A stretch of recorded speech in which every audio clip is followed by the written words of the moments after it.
अवधूत चिंतन श्री गुरुदेव दत्त श्री स्वामी समर्थ. माझ्या चॅनलमध्ये तुमचं सगळ्यांचं मनापासून खूप खूप स्वागत. आभार. तुमच्या सगळ्या चांगल्या इच्छा पूर्ण करू अशा आपल्या गुरुचरणी वंदन करून आजच्या व्हिडिओला सुरू करूया.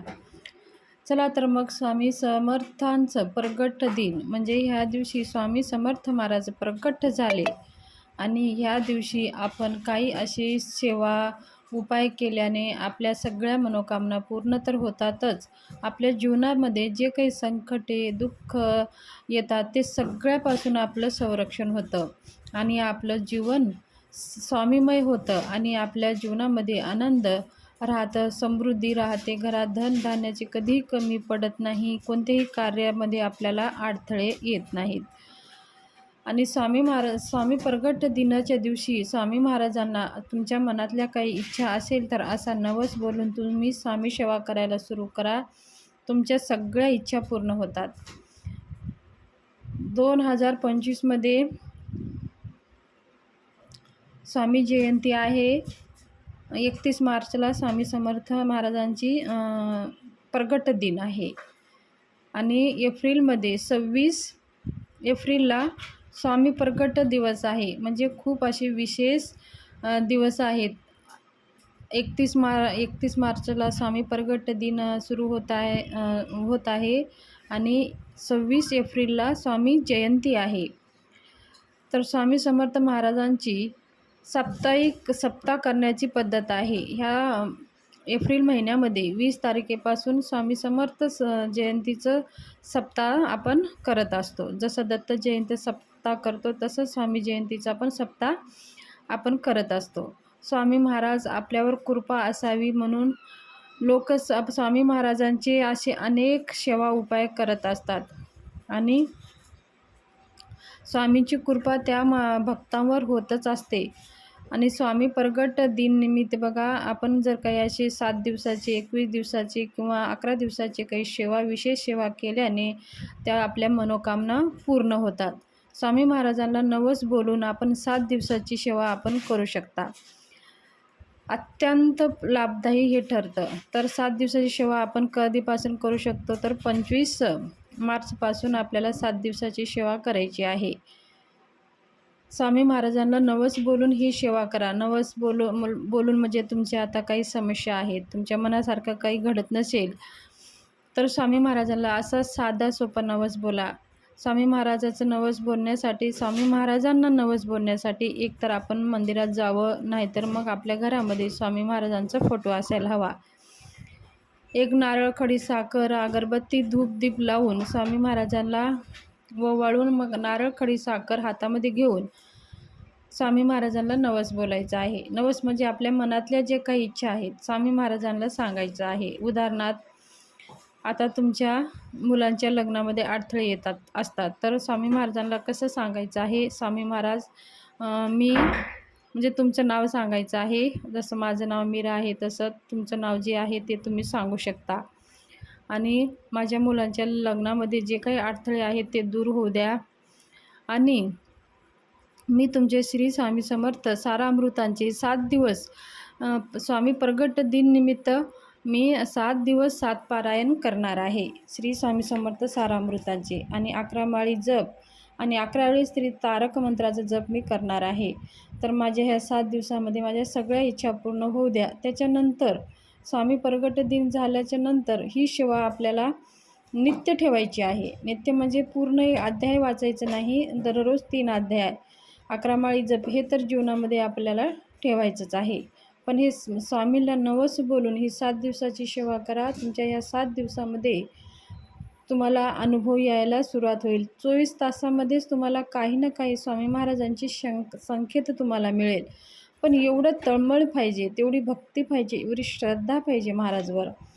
तर ही 7 दिवसाची जर तुम्ही 11 दिवसाची सेवा करत असाल तर चालू ठेवा. जर तुम्हाला 11 दिवसाची सेवा चालू केला नसेल तर 7 दिवसाची करा.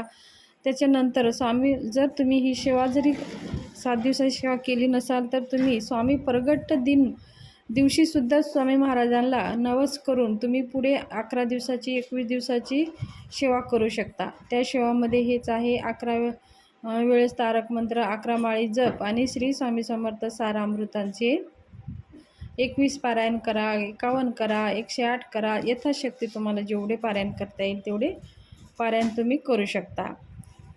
श्री दत्तात्रयांचे तिसरे अवतार म्हणून अक्कलकोट श्री स्वामी समर्थांना मानलं जातं. आपल्या अवतारात समाप्तीच्या वेळी नृसिंह सरस्वती श्रीशैल्य येथून कर्दनी वनामध्ये गेले होते आणि ते तपश्चर्याला बसले. मध्येच 350 वर्ष ते तपश्चर्या केली. यानंतर स्वामी समर्थ महाराज प्रगट झाले. चैत्र शुद्ध द्वितीया ही श्री स्वामी समर्थ प्रगट दिन होण्याची तिथी आहे. स्वामी समर्थांची आपल्या अवतारनिकात अनेक लीला केल्या आहे. अनेकांचा उद्धार केला, अनेक सन्मार्गाला लावले. दाभिकंता अंधश्रद्धा यांना थारा दिला नाही. अनेक उत्तमोत्तम देवी शिष्यगण घडवले. आजही अनेकांना स्वामी समर्थ महाराजांच्या कृपेचा अद्भुत अनुभव येतोच. सेलिब्रिटीपासून तर अगदी सामान्यपर्यंत अनेक जण स्वामी अनुभव शेअर करत असतात. अडचणीच्या काळात सगळे मार्ग संपल्यावर स्वामींना समस्या सांगितल्यानंतर हाकेला धावून येतात आणि असंही अनेकांना अनुभव आलेला आहे. 11 दिवस स्वामी सेवा करायचा असेल तर आधी आपल्याला घरची स्वामीसमोर बसून स्वामी सेवा संकल्प करून नवस बोलून मनातली इच्छा सांगून भाव सांगून नेमकी काय आणि कशी सेवा आपण करतो ह्याच्यावर अवलंबून आहे. म्हणजे आपले मन शांत पाहिजे, मनामध्ये भाव पाहिजे, स्वामी महाराजांवर विश्वास पाहिजे. तर आपण 11 दिवसाची जरी संकल्प करून नवस बोलून जर स्वामी सेवा केली तर आपल्या मनातल्या सगळ्या गोष्टी अशक्य असतील त्या शक्य होतात. फक्त स्वामी स्मरणाचं स्मरण करत राहावे. 11 माळी जप झाल्यानंतर आपण दिवसभर हिंडत फिरत काम करत असताना श्री स्वामी समर्थ, श्री स्वामी समर्थ मनातल्या मनामध्ये आपण श्रवण करत राहावे. म्हणजे आपल्याला तेवढीच स्वामी समर्थ महाराजांची ऊर्जा आपल्यावर होत असते आणि आपल्या ज्या इच्छा आहेत ते स्वामी महाराजांपर्यंत पोहोचत असते. श्री स्वामी समर्थ हे नाम उच्चारले तरीही आध्यात्मिक विश्वास वाढतो, आत्मविश्वास वाढतो आणि भक्ती वाढते. मनामध्ये श्रद्धा उत्पन्न होते आणि मानसिक बळ मिळते. असा अनेकाचा अनुभव आहे. श्री स्वामी समर्थ हा अत्यंत प्रभावशाली मंत्र आहे. या मंत्राचा अर्थ समजून घेऊन आपण यथाशक्ती मंत्राचा जप करावा. दररोज किमान 108 वेळा किंवा शक्य असेल तितका जप 11 माळी जप आपण करावा. परंतु यात सातत्य असणे खूप गरजेचं आहे. शक्यतो सकाळी लवकर उठून